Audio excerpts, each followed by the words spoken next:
Right guys, today I'm going to take you through the big rocks, the essentials, the basics of nutrition, the three primary things that you need to be aware of nutritionally.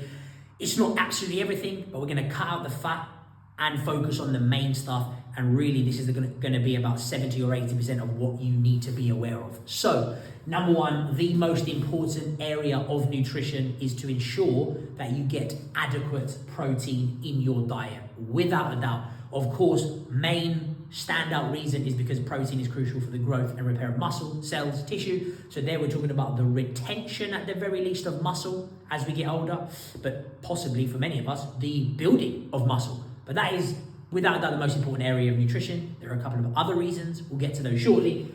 What would be adequate protein? Okay, I'm going to show you this in a couple of different ways depending on what type of person you might be. So from a very simple standpoint, you could just think of adequate protein as being at least a quarter of each main meal, of course, times 3. So make sure you're getting at least 3 portions of protein per day, a portion being at least a quarter of a main meal. But of course, if we want to get a bit more technical, which we will do, then you need to be aiming for a minimum, absolute minimum of 100 grams of protein per day. 100 grams is around about the minimum amount of protein that's going to be needed for a sedentary adult to minimize age-related muscle loss. I'm going to hope you are not a sedentary adult, which means you probably need more. More specifically, how much would you need? Well, you would be needing somewhere in the region of 1.2 to 2 grams of protein per kilo that you weigh per day. What number between 1.2 and 2? Well, 1.2 would be sedentary adult. I would advise most reasonably active adults to be timesing their body weight in kilos by at least 1.4, 1.5. North of that, if you're very active, maybe you work a physical job or you're engaging in a reasonable amount of exercise, 3 or more times per week. Or if you are on a diet, if you're in a caloric deficit, because when you're in a deficit state, that's not particularly conducive to holding onto muscle, and thereby you need even more protein when you're in a deficit state. Ultimately though, what I would aim for is most people on the whole aiming for around about 20 to 40 grams of protein per main meal. So whatever number you get your calculation from, whether you go with the 100, whether you go with your body weight kilos, you're probably going to want to take that number and divide it by at least 3 or 4.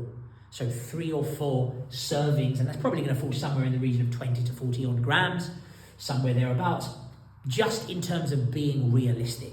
If you eat once or twice a day, what is the likelihood that you're going to get 100 grams or probably more? Very, very slim for most people. So take that number or take that number and divide it by 3 or 4, and that's how much you're going to want to aim for in each of those 3 or 4 meals or occurrences, whatever it might be. Okay, that's number 1. Right, number 2, on the fiber side of things, what I mean here by fiber is mostly fruit, veg, salad to a degree, but mostly fruit and veg. So what would be sufficient there? Well, once again, can you get at least a quarter of each main meal being a serving of fruit or veg? That's going to be the equivalent of about a cupped handful, and that would be what would be an equivalent of a portion of fruit or veg. Again, timesing that by 3, and we could extrapolate that out to, you probably want to be aiming for between 20 to 30 grams of fiber per day.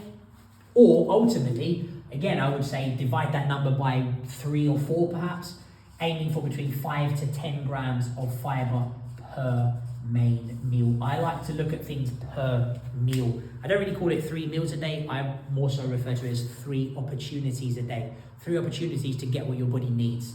And what your body needs is sufficient protein and sufficient fiber.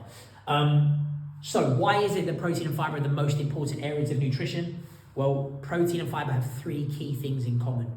Number 1, they are the most satiating areas of nutrition, the most filling. They fill you up the most. They're the most complex. They take the longest amount of time to be broken down and be digested. Because of that, they also increase your metabolic rate. Your body will burn more calories digesting protein and fiber than anything else. So you are fuller and you are burning more calories. Sounds pretty key. Protein and fiber also, thirdly, will help to stabilize your blood glucose levels. They will slow down the release of glucose into the bloodstream. So very important. Obviously, on top of that, protein is key for muscle. Fiber can aid in the improvement of gut health. Fiber could help you to reduce your cholesterol levels. Many other benefits, but these are the 3 key reasons.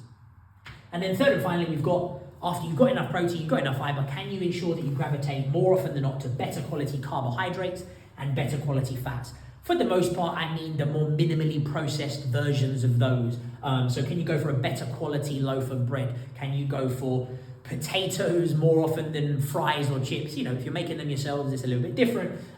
Maybe you go for better quality cereals, i.e. porridge oats, as opposed to, you know, whatever the standard cereal might be. Why do I have an asterisk next to carbohydrates? Because quite simply, a carbohydrate is not necessary at every main meal. You might want a carbohydrate every main meal, and that's absolutely fine, but you don't need a carbohydrate at every main meal. Carbohydrates are used for energy. So when you do or don't have a carbohydrate might be dependent on when you are or are not doing some form of activity. And then good quality fats, you know, oily fish, flax seeds, linseeds, walnuts, providing with omega-3, olive oil, avocados, nuts and seeds, providing with monounsaturated fats. Again, the more minimally processed carbs and fats.